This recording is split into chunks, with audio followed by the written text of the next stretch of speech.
The Western Conference All-Stars are kind of out of whack this season because we've had injuries. Steph Curry's been out, Kawhi Leonard's been out, Chris Paul has been out.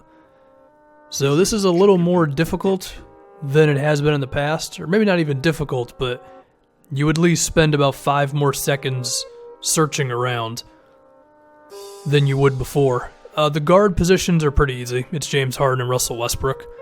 Harden has been maybe the best player in the NBA this season, although the Rockets' 5-game losing streak, I think, puts LeBron closer in that conversation. We'll just see how the season goes. But Harden's been great. And the only other guy who could ever give Westbrook a run for his money here would be Steph Curry, but Curry's been out. And while Westbrook's efficiency has been down this season, number one, he's been really, really good in the last 6 or 7 games. And two, he's still putting up 25 points, 9.5 rebounds, and 10 assists. So while Damian Lillard is having, a down season, but it's still a good one, I can't really put him here. If you want to consider Jimmy Butler a backcourt player, I still don't think you have a real conversation there. With Wiggins, you definitely don't. So, yeah, those are you two guys. I think 2 of the front court spots are very easy. Kevin Durant and Anthony Davis. Durant is having a normal season by his standards, which means he's I would consider him the second best player in the league behind LeBron. I guess in the context of this regular season, he's been the 3rd, 4th best player or something. And then Anthony Davis, 25 points, 10 rebounds, being the 4th best defender in the league or so. The Pelicans are a way better team when Davis is in the game, and it's pretty rough when he's not in the game.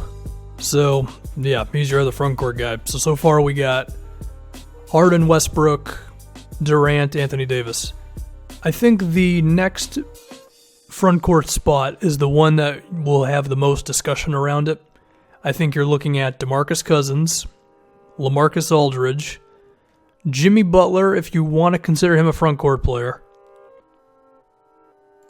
I do not think his teammate Karl Anthony Towns should be in this discussion, namely because Butler is a great defensive player and Towns is not. Draymond Green, because he's Draymond Green. And then I guess the last consideration could be Paul George. So between PG, Draymond, Jimmy Butler, if you want to consider him a front court player, Cousins, and LaMarcus Aldridge, who should be in there? Well, if you're just going to strictly go by winning, then you look at Draymond or Aldridge.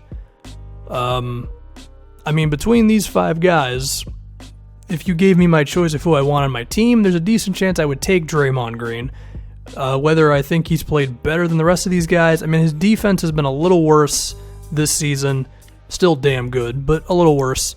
And his efficiency has kind of fallen off a cliff at this point. 2 seasons ago, Draymond was really efficient from everywhere. He was knocking down threes and all that, and his threes seem to come around a bit more in the playoffs, but 45% from the field is good, but 32% from 3, teams are leaving him open all the time.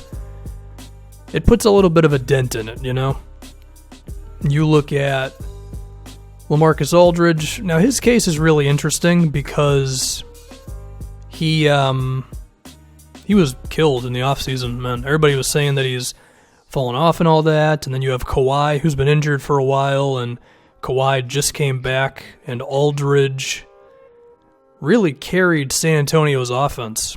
Low post, turnaround jumpers, hook shots, mid-rangers, pick and rolls, pick and pops. Not rocket science, but he's been damn good at it. And Aldridge has also been better on defense this season, moving around a little better. Sure, you can still beat him on pick and rolls. You can still beat him in an open space. But he got a little better. Of course, having Greg Popovich as your head coach definitely helps you out. So Aldridge, he definitely makes the case for it.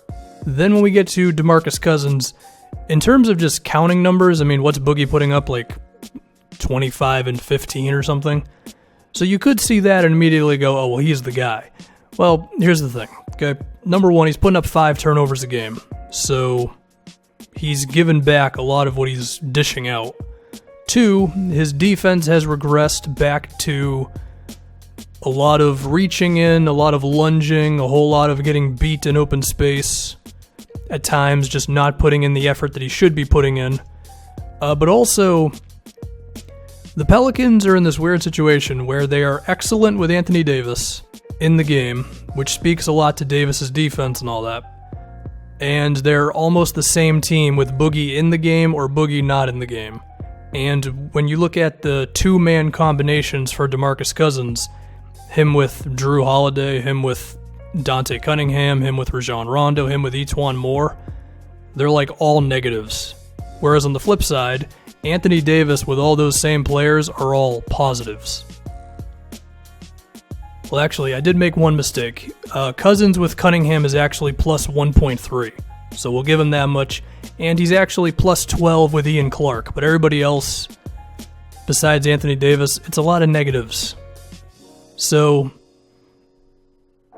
how much better is DeMarcus Cousins making the Pelicans when Anthony Davis is not in the game, is basically what I'm getting at here. Which, that can be the difference between, picking LaMarcus Aldridge over Boogie, even though Boogie's averaging like 7 more rebounds a game, Next, we get to Paul George. He's fit in very well with OKC. He's been having a decently efficient year. I think at this point, we shouldn't expect Paul George to shoot that well from the field overall, because he's only done it basically once in his career since his volume has gone up. But the three-pointer is going in regardless, and his free throws are still good, and of course the defense is great, and I have to assume he is a big reason why the Thunder currently have the 5th best defense in the NBA. Now, should he be punished a bit for OKC being kind of disappointing for a chunk of this season, although they seem to be getting it together now?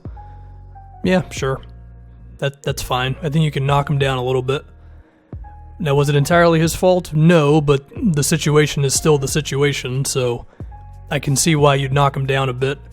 And now if I can talk about Jimmy Butler. Butler has decided to kind of fit in with Minnesota more rather than just be by far and away the highest usage guy and all that. I mean, if we look at the shot attempts for this T-Wolves team, Jimmy Butler's number 1, but it's only by like 0.3 shots a game. He's basically shooting the same amount as both Wiggins and Towns. Now, the fact that it's him playing 38 minutes a game to put up these numbers, that could be seen as a detriment to him, because you look at somebody like LaMarcus Aldridge. I mean, LA's playing 33 minutes a game. I mean, hell, Boogie's playing 35 minutes a game, and he's putting up his 26 and... Oh, Boogie's averaging 12 rebounds. Why did I think he was averaging 15 rebounds? I don't know. Well, there's that for you. But anyway... I don't know. Maybe you want to look at the minutes per game as a thing, maybe you don't.